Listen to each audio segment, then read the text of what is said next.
পয়লা August থেকে বাতিল হতে পারে কলকাতা শহরে চলাচল করা কয়েক হাজার বেসরকারি বাস। কলকাতা হাইকোর্টের ২০০৯ সালের এক নির্দেশে এমনটাই হতে চলেছে বলে দাবি করছে বেসরকারি বাস মালিকদের সংগঠন। কিন্তু সেই তথ্য খারিজ করে দিয়েছেন খোদ পরিবহন মন্ত্রী স্নেহাশিস চক্রবর্তী। মঙ্গলবার এক প্রশ্নের জবাবে স্নেহাশিস দাবি করেছেন, বেসরকারি বাস মালিকদের সংগঠনগুলি যে দাবি করছে সেই তথ্য সঠিক নয়।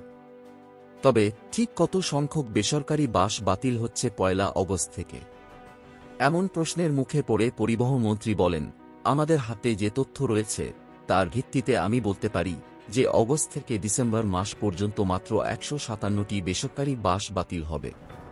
তাই বেসরকারি বাস মালিকেরা যে ২-২.৫০০ বাস বাতিলের কথা বলছেন তা আদৌ সত্যি নয়। তাঁর আরও দাবি, গত ৫ বছরে শহরে কমপক্ষে ১,০০০ বিকল্প পরিবহন পরিষেবা দিতে গাড়ি নেমেছে। এছাড়াও প্রায় ৭০,০০০ অ্যাপ ক্যাবও রাস্তায় চলে। তাই সাধারণ যাত্রীদের অসুবিধা হওয়ার কথা নয়। সিটি সারবাবান বাস সার্ভিসেসের সাধারণ সম্পাদক টিটু সাহা বলেন, শুধুমাত্র বেলতলা মোটর ভেহিকলসেই আগামী ৬ মাসে প্রায় ৫ বেসরকারি বাস বাতিল হবে। হাওড়া মোটর ভেহিকলসে বাতিল হবে প্রায় ২৫০ থেকে ৩০০ গাড়ি। হাওড়ায় এমন রুটও রয়েছে যা ৭০% গাড়িই বসে যাবে। আলিপুর এবং বারাসত মোটর ভেহিকলসেও অনেক গাড়িও বাতিল হবে। তিনি আরও বলেন, বেসরকারি বাস মালিকদের সংগঠনগুলি সংখ্যা দিয়ে কোনো দাবি করতে চায় না।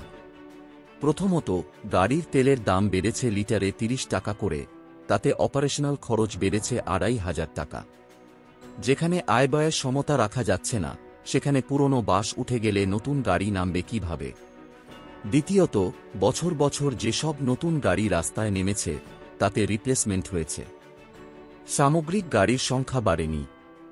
অ্যাপ ক্যাব বড়লোকেদের জন্য, গরিবের যানবাহন আজও বাস। এর প্রতি সরকারের যত্নশীল হওয়া প্রয়োজন বলেই আমরা মনে করি।